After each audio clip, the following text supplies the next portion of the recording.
السلام عليكم ورحمة الله وبركاته. مرحبا بكم في فيديو جديد.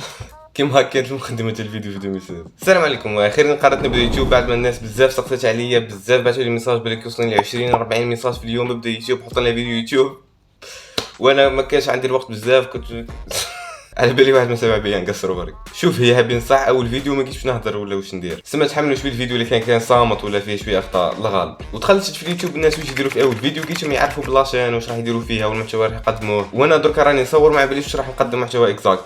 راح نجرب بزاف انواع تاع المحتوى ونشوف وين يخرج عليا اكثر وين يناسبني اكثر. تقدر تقول الفتره الجايه هذه راح تكون تجربه اكثر لليوتيوب، وراح نبدا نولف عليه اكثر واكثر واش توصل الناس يعرفوا بروحهم في اول فيديو، ثم راح نعرف بروحي. معكم ابراهيم متزاير برك. وي اصلا ما كنتش حاب ندير هذا الفيديو بصح جا اللقطه ديك ترجع تشوف اول فيديو ليك كيف كنت وكيف وليتي، ولا حتى لي زابوني يشوفوا كيف كانت البدايه تاعك. ما تدريش بالك نهار نرجع الفيديو هذا ونشوف كيف كنت. وهذه السبب الرئيسيه تقدر تقول على درت الفيديو هذا. وكاين شي واحد معلومه حاب نقولها، على بالي واحد ما مهتم بصح نقولها، بالك انا في حياتي صورت 6 ولا 7 فيديوهات كاول فيديو، بين كل فتره وفتره نصور اول فيديو ونحطه في شان وبعد نفاصيه ونقول لا ونبطل، وان شاء الله يجي نهار اللي نصور فيه ثاني فيديو.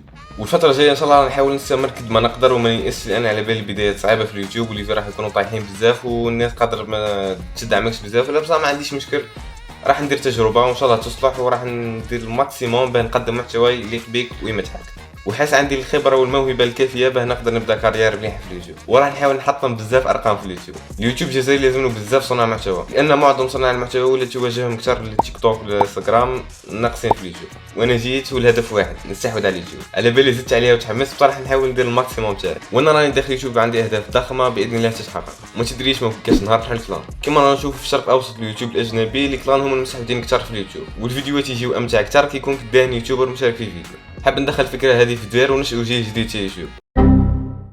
قبل ما ننسى خليني نقول لكم على المعدات اللي راني نصور بها.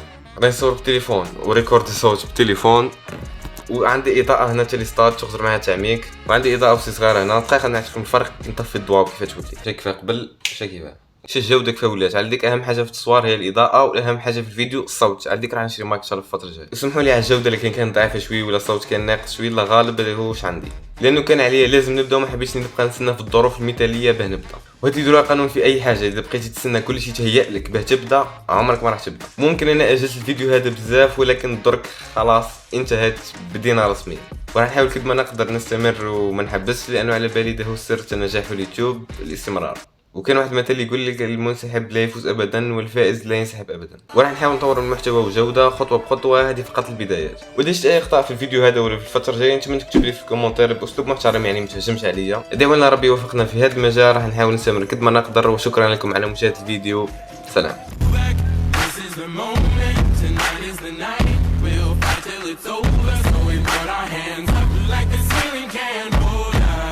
والله غير عرفت نهضر كانت نهضر هكا برك وصلت.